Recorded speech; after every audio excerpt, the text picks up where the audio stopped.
Town Talk and Absolutely. digging the new record, The Lovers, The Devils. Thank you, man. Kind of like a split personality record with the whole concept behind it. Talk a little bit about that concept and how you came together with it. Well, the concept of the CD is a love story, and it goes through the minds and actions of two lead characters, one being male, one being female.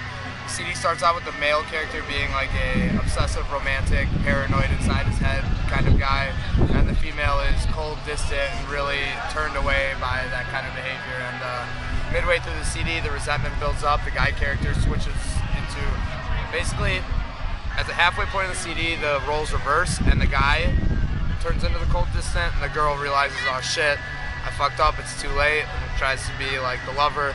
So at any given point in the CD, either character could be the lover or the devil. It's kind of like indicative of what's inside of us, you know what I mean? Right. Too little, too late, kind of. Pretty much. You almost wish with like a record like yours that it was the old school record and you could flip it. Yeah. You Side know? A, side B shit. Right. Wouldn't that work so cool with especially Yeah. with this concept? But you kind of use the instrumentals in there to kind of.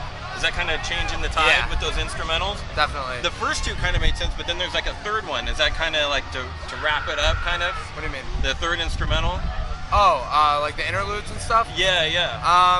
Yeah, the third one, I don't really know about it, honestly. It's kind of weird. It's kind of like the first two kind of like made sense. Like it was like Yeah, no, I feel you. the flip. That's a strange track on our record, but it's just meant to sound like fucked up, like really weird. It's super creepy, like great, Yeah. like Halloween, like music bed for me. Fuck yeah. That's great, man. A couple more about the album. Ollie Oxen Free. Yeah. Dope tune. What does it mean? Ollie Ollie Oxen Free is a term that kids will use when they're playing hide and go seek when they give up, and it's like you say Ollie Ollie Oxen Free and all the kids who are hiding like get up and the game's over. So that whole CD is about the male character feeling like he's losing his mind. So the whole line of him screaming Ollie Ollie Oxen Free because I can't find my sanity. It's just like convenient rhyme and it worked out. I like tried Googling the word and I'm like, I can't spelled find it it real fucking weird. Maybe that's why. Yeah, it was like I gotta know what the hell. I didn't like the way it was spelled. I thought it looked ugly, so I changed it. That's cool, man. And my favorite lyric on the whole album, I almost want to get it tattooed. Self-destruct is my crutch. Hell yeah. I love that lyric because it's so easy to fall in those old patterns, especially in relationships. Yeah, 100%.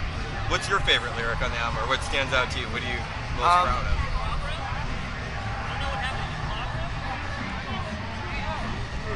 Blanket, hold on. I really like the lyrics to our first track, Sweetheart. When it comes in with the screaming, it's just like, it's an ending that starts at the beginning. It's cool because the record can flip back into itself and you can interpret it whichever way you want. And I don't know, all those lyrics. And then, like you were saying, some of the lyrics in Pins and Needles. That's the one song I've ever written with no curse words in it. So, yeah, I thought that one was cool too. I wrote that one in Europe when we were on a ferry from the UK to Ireland. And I was miserably sick. And I was like, fuck life, and started writing these lyrics. Is that when it comes to you, or it come to you in your sleep, or any It comes time? to me in moments of extreme negativity, to say the least. That's usually when I feel inspired to do any kind of art, whether it be lyrical, musical, photo, video. It's like, I think portraying negative emotions can be more well received than positive ones. As unfortunate as that is, it's just more relatable. Yeah.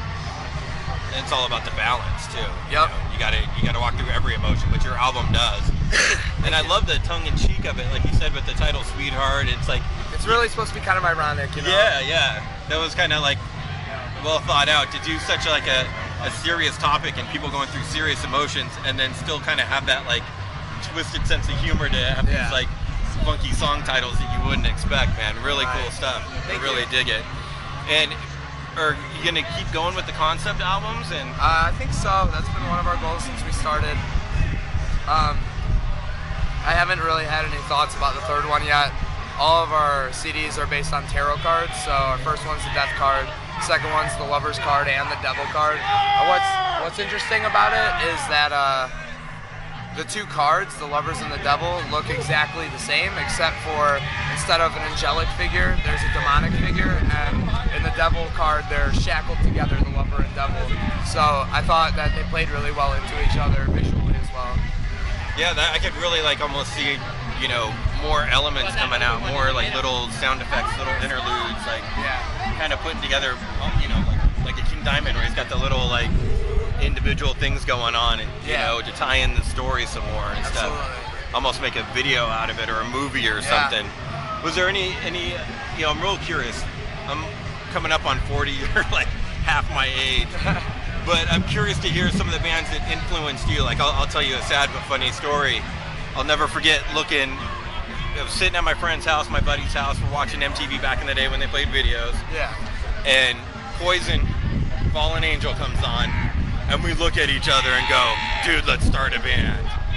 Like, that was our moment. As sad as it is, and I've gone way past Poison now, obviously.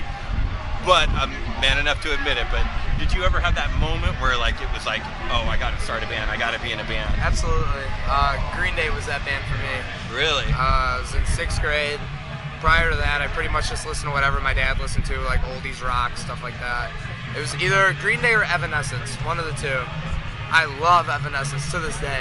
But it's just kind of what introduced me into like the whole kind of more aggressive side of music. Right.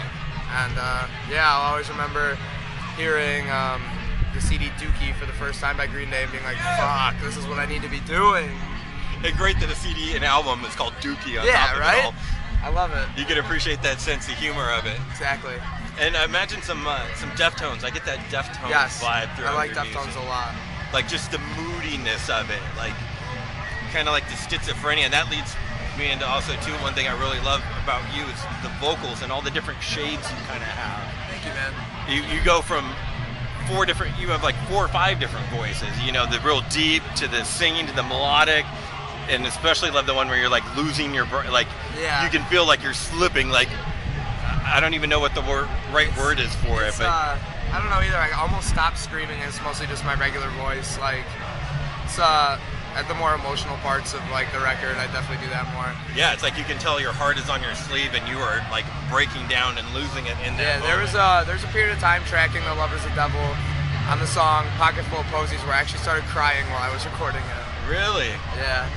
Was it just caught up in the lyrics or emotion? Yeah, it was the lyrics. Like that song has some of the more real lyrics that I wrote for the CD, like that apply to my life or did apply to my life at the time, and just laying it out on there was like pretty emotional, so it was cool. That is really cool to hear, and great that you do it all. Like, not to talk smack on other bands, but there's some other bands out there that need 2 or 3 guys doing different parts, and this guy does the heavy and this guy does the clean, and you handle it all, man. So props to you. It's a tough job, but I'm taking it on. Anything you do to warm up or anything? Yeah, I worked pretty closely with Melissa Cross for a little while. Okay, that's a name I hear all the time. She taught me a lot of techniques to help warm up before the set to ensure that I'm not going to blow my voice out. So I've been keeping up on that shit. It's been going well. Especially with the range. I mean, you really got to stay on top of it. It's hard, man. And I smoke cigarettes like a chimney too, so it's fucking hard. I'm sure that compound stinks. So, anyone out here today that you're looking forward to checking out? Any of the other bands? I always love watching Thy Art Is Murder. We're good friends with those guys. Whitechapel. Devil Wears Prada was one of the bands that got me into screaming music. And of course seeing... I didn't get a chance yesterday to see King Diamond, but I really want to see him. I had never heard of King Diamond before this tour. And I looked it up, and it's just insanity, man. I love it. The King is back, dude. That's what I was talking to them about. Like, you're back. Everyone's going to now know who you are. You get to kind of be the King again. It's cool because, like, I had never known about him, and then I look at all these bands doing these stuff, and I'm like, wow, they were probably influenced by King Diamond. Yeah. Like, you know, the faceful makeup, the theatrics of all of it. I love it. The range. Talk about range, singing Oh range. my God, dude. I mean, is he number one? Oh, yeah. I mean, there's no one that can do... Truly the King, man. Yeah. Awesome, man. Well, thank you.